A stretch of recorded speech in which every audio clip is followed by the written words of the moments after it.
जय श्री राम, जय माता दी। गुप्त नवरात्रि आ रहे हैं बीच में। गुप्त नवरात्र में बहुत सारे बच्चों का सवाल था, क्या हमें पितरों की साधना करनी चाहिए? जिनके क्या पितरों के ऊपर पितृदोष होता है तब भी हमने साधना करनी चाहिए या नहीं करनी चाहिए?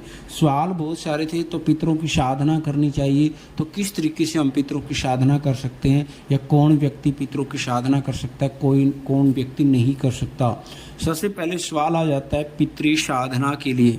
गुप्त नवरात्रों में भी पितृ साधना कर सकते हैं, इसमें कोई भी दोष नहीं है। लेकिन पितृ साधना कैसे करनी चाहिए इसकी जानकारी लेकर ही आप पितृ साधना करें, अन्यथा आपको फायदे की जगह बहुत सारा नुकसान भुगतना पड़ेगा। क्यों?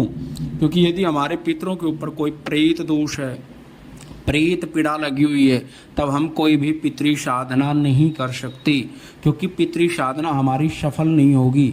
सफल इस कारण नहीं होगी क्योंकि पितरों से हमने शक्ति प्राप्त करनी। यदि हमारे पितर स्वयं ही प्रेत पीड़ा के अंदर हैं तो हमारे को शक्ति कैसे प्रदान कर सकते हैं? तो अगला जो सवाल होगा, और साधना किस तरीके से करनी चाहिए?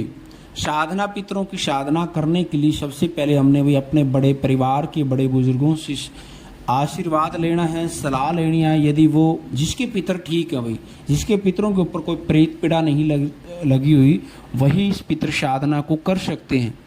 साधना करने का नियम क्या रहेगा, साधना करने की विधि क्या रहेगी, साधना किस समय भोग देना चाहिए, किस समय पितरों का जाप करना चाहिए, पितर गायत्री मंत्र से करना चाहिए, पितर बीज मंत्र से साधना करनी चाहिए, इसकी पूर्ण जानकारी इस वीडियो में मैं दूंगा आप सभी को।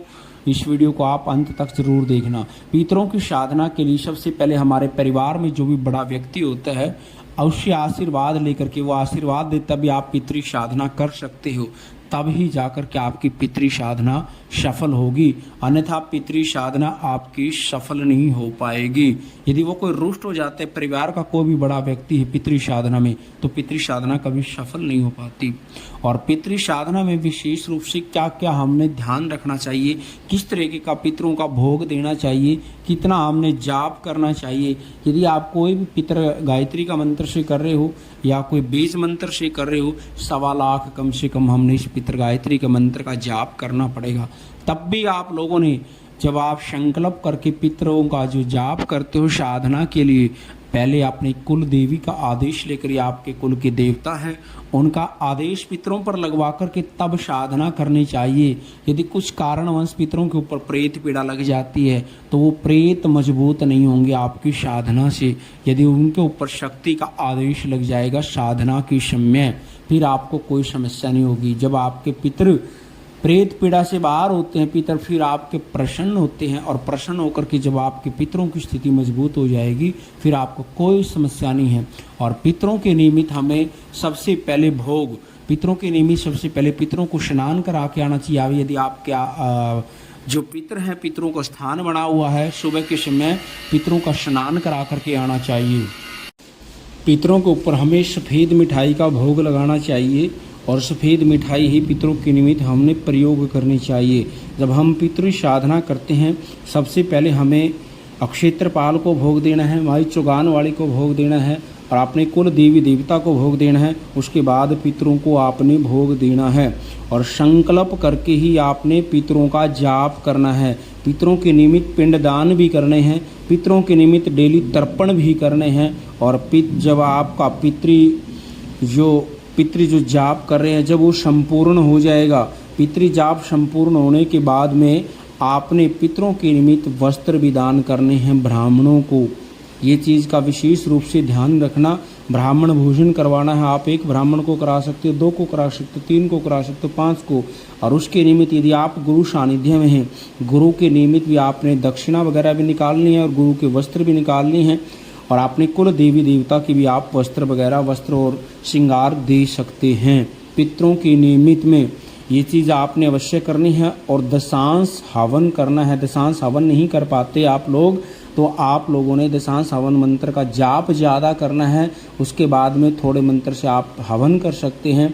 इस तरीके से आप पितृ साधना करोगे, तब जाकर के आप पितरों की साधना सफल हो पाएगी, अन्यथा पितरों की साधना में बहुत सारी त्रुटियां आती हैं बार बार। और पितृ साधना का जो सेकंड पार्ट है मैं दूसरी वीडियो में बताऊंगा।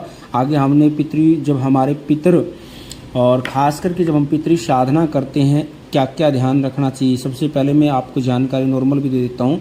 पितृ साधना में सबसे पहले हमने हर एक बड़े व्यक्ति का, कोई भी परिवार में बड़े बुजुर्ग व्यक्ति होते हैं उनका मान सम्मान अवश्य करना चाहिए। हमारे को क्रोध भी आएगा, सारे काम होंगे। यदि आप किसी के ऊपर गुस्सा करोगे किसी प्रकार से तो आपकी पितृ साधना सफल नहीं होगी। जितना आप बड़े परिवार के, जितने बड़े व्यक्तियों से आप कृपा लोगे, उनका आशीर्वाद लोगे, तभी आपकी पितृ साधना संपूर्ण हो पाएगी, फलीभूत हो पाएगी। अन्यथा पितृ साधना में आपको कभी भी फल नहीं मिलेगा, क्योंकि पितृ साधना देवताओं की तरह शक्ति, पितरों की जो शक्ति है ना, हमारी सबसे पावरफुल शक्ति पितरों की होती है। जिसके ऊपर पितरों की कृपा होगी, देवी देवता तो अपने आप ही कृपा कर देते हैं। इसलिए भाव पितरों के प्रति व्यक्त रख करके ही आगे बढ़ना है।